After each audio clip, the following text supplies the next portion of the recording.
আরে রাকি কি অবস্থা? এই তো ভালো আছি আলহামদুলিল্লাহ। তুই কই মানে দেখলাম না তোর কথা। আরে দেশ থেকে আসলাম আর কি, কালকে আসলাম আর কি। বিদেশ থেকে হ্যাঁ, বিদেশ থেকে কোন দেশে কোন দেশে? আর তুই জানোস না ইউকেতে আসছিলাম তো। বাহ আরে ইউকে বেটা। আসলে তো ড্রেস আপ দেখে বুঝা যাইতেছে ইউকে। এটা ভালো একটা কিন্তু চেহারার মধ্যে কি জানি এটা ঝাপসা ঝাপসা লাগতেছে, কারণটা কি? ও একটু চিন্তিত আর কি। নয়ন আসলে ওই যে আমি তো জানোস পড়ালেখা ভালো, ডাক্তার হইলেন, আমার ডাক্তার হইলেন ক্লোজ ফিলোসফি, তারপরে এইসব নিয়ে সব ধরনের ক্লোজ।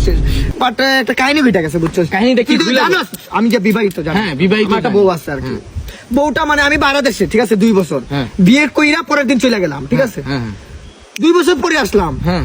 তারপর হঠাৎ একদিন ফোন দিয়ে বললো আমার বউ নাকি প্রেগনেন্ট। মানে কি মানে বুঝতেছি না আর কি।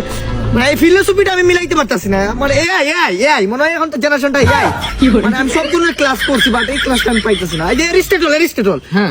2 নম্বর ক্লাস আমি নিজে করাইছি। বাহ, আর একটা জিনিস আচমকা ঘইটা গেল কি? তুই তো জানো যে গার্লফ্রেন্ড। দেশের গার্লফ্রেন্ড, দেশের গার্লফ্রেন্ড, হ্যাঁ দেশের হ্যাঁ। গার্লফ্রেন্ডটার কথা। ও গার্লফ্রেন্ড সেম টাইম প্রেগনেন্ট ভাই।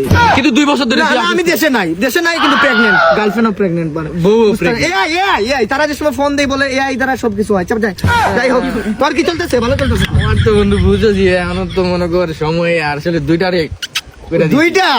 তুই তো ওটা ছোটবেলা থেকে এরকম। আমি যে সময় মায়েদের সাথে কথা বলতে বলতাম তুই হাত ধরে চুমা চুমি করতে পারো। ধর এরকম ভাবে বলিস। আচ্ছা বন্ধু আরে রিয়ার সাথে আর কি খবর? এই তো ভালোই। আরে বেটা ধর, ও আমার বউর কথা বলছে। এ বেটা আমার গার্লফ্রেন্ডের কথা বলছিস না তুই? রিয়ার ওই কি কি